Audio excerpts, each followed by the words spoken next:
এসময়ত এজন ব্যক্তিয়ে মন্ত্ৰী বিধায়কক দেখিলেই ছাৰ বুলি মাতি থাকিবলগীয়া হৈছিল, কিন্তু তেওঁ আজি মুক্ত। নমস্কাৰ বন্ধু বান্ধৱীসকল, নতুন এটা ভিডিঅ'লৈ আটাইকে আপোনালোকক স্বাগতম জনাইছোঁ। আৰু আজি মই ক'বলৈ লৈছোঁ সেইজন ব্যক্তিয়ে হ'ল আনন্দ মিশ্ৰ। আৰু তেওঁ হৈ পেলাই লিখিছে ভাৰ্গৱ দুৱৰা বুলি এজন ব্যক্তিয়ে। সঁচাকৈ কথাখিনি মোৰ বহুত ভাল লাগিল, আৰু কিনো লিখিছে আপোনালোকৰ মাজলৈ ময়ো সেইখিনি দিবলৈ বিচাৰিছোঁ। মই শুনিলেই নহ'ব নহয়নে, কিছু কথা আপোনালোকেও জানিব লাগিব। আৰু কথাখিনি আছিল এনেকুৱা ধৰণৰ, আনন্দ মিশ্ৰ হোৱাটো সহজ কথা নহয়। এদিন মানুহজনে কোনোবা মন্ত্ৰী বিধায়ক দেখিলেই ছাৰ বুলি মাতিবলগীয়া হৈছিল, অপেক্ষা কৰি থাকিবলগীয়া হৈছিল, চেলুট দিবলগীয়া হৈছিল, কিন্তু যাৰ নিৰ্দেশত তলমূৰ কৰি থাকিবলগীয়া হৈছিল। কিন্তু এতিয়া আৰু তেওঁ মুক্ত, কাৰণ তেওঁ এতিয়া হৈছে এজন বিধায়ক বিহাৰৰ, হয়নে নহয়? গতিকে এতিয়া হৈছে যি নিৰ্দেশ দিয়ে তাকে তলমূৰ কৰি চুপচাপ কাম কৰিবলগীয়া হৈছিল, কিন্তু এতিয়া আৰু সেই সময় অতীত হ'ল। আগতে ৰাজনৈতিক পাশা খেলত আবদ্ধ হৈ থাকিবলগীয়া আনন্দ মিশ্ৰ এতিয়া মুক্ত। আমি ভাবিছিলোঁ আনন্দ মিশ্ৰ এজন ভাল মানুহ নাছিলে, প্ৰথমতে ভাল মানুহ বুলি ভাবিছিলোঁ, কিন্তু তেওঁ ভালেই হয়। এতিয়া মই কথাটো কৈছোঁ শুনক, মোৰ কোৱাটো অলপ অমিল হ'ব পাৰে। কথাটো আছিল এনেকুৱা ধৰণৰ, তেওঁ এজন ভাল হয়, ভাল বিষয়া হয়, কিন্তু তেওঁ ওপৰৰ পৰা নিৰ্দেশ দি পেলাই কামখিনি কৰোৱাইছিলে, যে এইটো কৰ সেইটো কৰ, তেনেকুৱা। প্ৰথমতে মানুহখিনিয়ে তেওঁক বহুত ভাল পাইছিলে, আৰু দেখিছিলে নগাঁও হওক লখিমপুৰ হওক একদম ঠাণ্ডা কৰি পেলাইছিলে। মদ ভাং ড্ৰাগছৰ পৰা আদি কৰি তেওঁ এফালৰ পৰা 2 নম্বৰী কামবিলাক মষিমূৰ কৰি তুলিছিলে, নহয় জানো? আৰু ৰাইজৰ মাজত তেওঁ ইমান সুন্দৰকৈ সোমাই পৰিছিলে, সকলোৱে কম দিনৰ ভিতৰত তেওঁ প্ৰিয় পাত্ৰ হৈ উঠিছিলে। আৰু তেওঁ কিছুমান কথা কৈছে, কাৰণ এতিয়া প্ৰাক্তন IPS বিষয়া আনন্দ মিশ্ৰ বিহাৰৰ অন্যতম চৰ্চিত বক্সাৰ সমষ্টিৰ বিজেপি বিধায়ক। IPS চাকৰি ত্যাগ কৰি বিধায়ক হোৱালৈকে সহজ নাছিল আনন্দ মিশ্ৰৰ এই যাত্ৰা। ৰাজনৈতিক পিছল বাটত পিছলি উজুতি খাই মূৰ দাঙি থিয় হৈ যোৱাটো সহজ কাৰোৰে বাবে নাছিল, কিন্তু আজি বহুতৰ বাবে উদাহৰণ। দেশজুৰি চৰ্চাৰ কেন্দ্ৰবিন্দু হৈ পৰিছে আনন্দ মিশ্ৰ। ঘোষণা কৰা হ'ল বিহাৰৰ বিধানসভা নিৰ্বাচনৰ ফলাফল।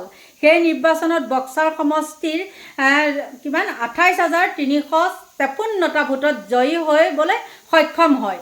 ৰাজনীতিত খোজ পেলায়ে পৰাজয়ৰ মুখ দেখা আনন্দ মিশ্ৰ আজি সঁচাকৈয়ে সফল। মনৰ দৃঢ়তা থাকিলে, মনোবল অটুট থাকিলে, আত্মবিশ্বাস থাকিলে, লক্ষ্যত স্থিৰ কৰি আগবাঢ়ি গ'লে, কঠোৰ পৰিশ্ৰম কৰিলে জীৱনত সফলতা যে নিশ্চিত, সপোনবোৰ যে বাস্তৱ হয়, সেয়া দেখুৱাই দিলে আনন্দ মিশ্ৰই। IPS হৈ থকা দিনৰে পৰা বহুতৰ বাবে আদৰ্শ প্ৰতীক হোৱা আনন্দ মিশ্ৰ সফল, কাৰণ ৰাজনীতিলৈ আহিম বুলি অসমৰ পৰা IPS চাকৰিৰ দৰে লোভনীয় চাকৰি এৰি তেওঁ 2023 চনত ডিচেম্বৰ মাহত বিহাৰলৈ গুচি গৈছিল। ছুপাৰ কপ খ্যাত আনন্দ মিশ্ৰ। সঁচাকৈ জোনমণি ৰাভাৰ কেছটোতো আছিলে আপোনালোকে সকলোৱে, কিন্তু তেওঁ হেঁচা পাই পেলাই আচলতে জোনমণি ৰাভাৰ কেছটো তেওঁ কি কৰিব আগবঢ়াব নোৱাৰিলে, সেই কথাটো সকলোৱে জানে, আৰু সেই সময়তে তেওঁক বহুতে বেয়া পাইছিলে। অসমৰ IPS চাকৰি এৰি VRS ৰাজনীতিলৈ পথাৰত খোজ দিছিল আনন্দ মিশ্ৰ। বিহাৰলৈ গৈয়ে প্ৰত্যক্ষ ৰাজনীতিত জড়িত হৈ পৰিছিল আনন্দ মিশ্ৰ। চৰ্চা চলিছিল যে বিহাৰলৈ গৈয়ে বিজেপিত যোগদান কৰি নিৰ্বাচন খেলিব আনন্দ মিশ্ৰই, কিন্তু মূৰকত তেনেকুৱা নহ'ল। আনন্দ মিশ্ৰক লোৱা নাছিল বিজেপিয়ে, যাৰ পৰিপ্ৰেক্ষিতত নিৰ্দলীয় প্ৰাৰ্থী হিচাপে 2024 লোকসভা নিৰ্বাচনত অৱতীৰ্ণ হৈছিল আনন্দ মিশ্ৰ। কিন্তু প্ৰথমবাৰৰ বাবে নিৰ্বাচনে বেয়াকৈ লোকসভা নিৰ্বাচনত পৰাস্ত হৈছিল প্ৰাক্তন IPS বিষয়াগৰাকী, যি পৰাজয়ৰ বাবে আপোনালোকে সকলোৱে গম পায় সঁচাকৈ, কিন্তু তেতিয়া বহুত বেয়া লাগিছিলে দেই। আনন্দ মিশ্ৰ পৰাজয়ৰ পিছতো কিন্তু থমকি ৰোৱা নাছিল। পৰাজয় অভিজ্ঞতা লৈয়ে পুনৰ আগবাঢ়িল আনন্দ মিশ্ৰ। সোমাই পৰিছিল বাক্সাৰ সমষ্টিৰ প্ৰতিটো প্ৰান্তত। আত্মবিশ্বাস আৰু মনোবলক সাৰথি কৰি দিনে ৰাতিয়ে কষ্ট কৰিছিল আনন্দ মিশ্ৰই। বক্সাৰ সমষ্টিৰ জনতাৰ সুখে দুখে থিয় দিছিল আনন্দ মিশ্ৰই। বক্সাৰ সমষ্টিৰ প্ৰতিখন গাঁও, প্ৰতিটো ঘৰত গৈছিল, মানুহৰ সৈতে সুখ দুখৰ কথা পাতিছিল আনন্দ মিশ্ৰই। টকাতকৈও মৰমৰ মাতষাৰ যথেষ্ট মানুহৰ বাবে, সেয়াই বুজি পাইছিল আনন্দ মিশ্ৰই। আকৌ কৈছোঁ, লোকসভা নিৰ্বাচনত বেয়াকৈ হৰাৰ পিছতো ঘৰত বহি থকা নাছিল আনন্দ মিশ্ৰ। ইয়াৰ মাজতে এদিন প্ৰশান্ত কিশোৰজন স্বৰাজ পাৰ্টীত যোগদান কৰিছিল আনন্দ মিশ্ৰই। কিছু মাহ জন সুৰাজৰ পাৰ্টিত থাকি কাম কৰি গ'ল আনন্দ মিশ্ৰই। লাহে লাহে বক্সাৰ আনন্দ মিশ্ৰৰ ঢৌ আৰম্ভ হ'ল। জনতায়ো বিচাৰিলে আনন্দ মিশ্ৰক। ক্ৰমান্বয়ে জনবলেৰে শক্তিশালী হৈ উঠিল আনন্দ মিশ্ৰ। ইয়াৰ মাজতে এদিন জনসুৰাজ পাৰ্টি ত্যাগ কৰি গুচি আহিল আনন্দ মিশ্ৰ। যোৱা 19 আগষ্টত আনুষ্ঠানিকভাৱে ভাৰতীয় জনতা পাৰ্টিত যোগদান কৰিছিল আনন্দ মিশ্ৰই। কিন্তু বহুতৰে কল্পনা কৰা নাছিল, ভবাও নাছিল যোগদান কৰি আনন্দ মিশ্ৰ যে বিজেপিৰ পৰা টিকট পাব। কিন্তু নৰেন্দ্ৰ মোদী, অমিত শ্বাহৰ আশীৰ্বাদত বক্সাৰ সমষ্টিৰ পৰা বিজেপিৰ টিকট পাই নিৰ্বাচন খেলিলে আনন্দ মিশ্ৰই। কিন্তু এইখিনিতে মই সামৰি থওঁ, বহুত লিখিছে, ইমানখিনি হেৰি নিখুঁত। সেইজন হয়তো ভাৰ্গৱ বৰুৱা, তেওঁ হয়তো বন্ধু আছিল। কিন্তু আনন্দ মিশ্ৰৰ কিছুমান মানে পজিটিভ হেৰি আছিলে।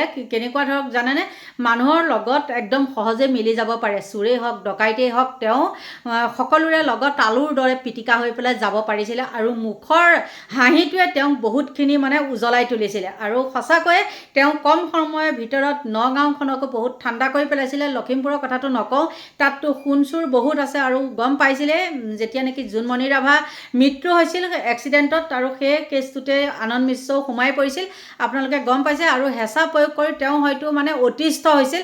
সেইটো কাৰণেহে কাকো নকৈ পেলাই তেওঁ কিন্তু সেই চাকৰি এৰি পেলাই গুচি গৈছিল। কিন্তু বন্ধু বান্ধৱীসকল চাওক, তেওঁ সেই বন্ধুজনে কিন্তু তেওঁ হৈ পেলাই মানে স্বীকাৰ কৰিছে যে তেওঁ এনেকৈ মানুহৰ মাজত সোমাই পৰিছিলে, সকলো মানুহে মানে তেওঁক ভাল পাবলৈ লাগিছিলে। আৰু লাহে লাহে তেওঁ শক্তিশালী হৈ উঠিছিল।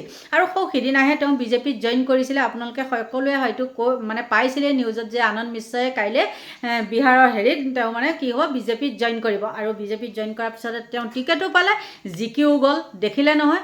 গতিকে চেষ্টাৰ অসাধ্য একো নাই, বিশেষতে চেষ্টাৰ অসাধ্য বুলি ক'বলৈ গ'লে কিন্তু তেওঁ আছিল, মানৱীয়তাৰ কিছু গুণ আছিল। আৰু বহুতক তেওঁ সহায়ো কৰিছে, দেখিছোঁ চকুৰ আগতে। মানুহৰ ভাল গুণো থাকে, বেয়া গুণো থাকে।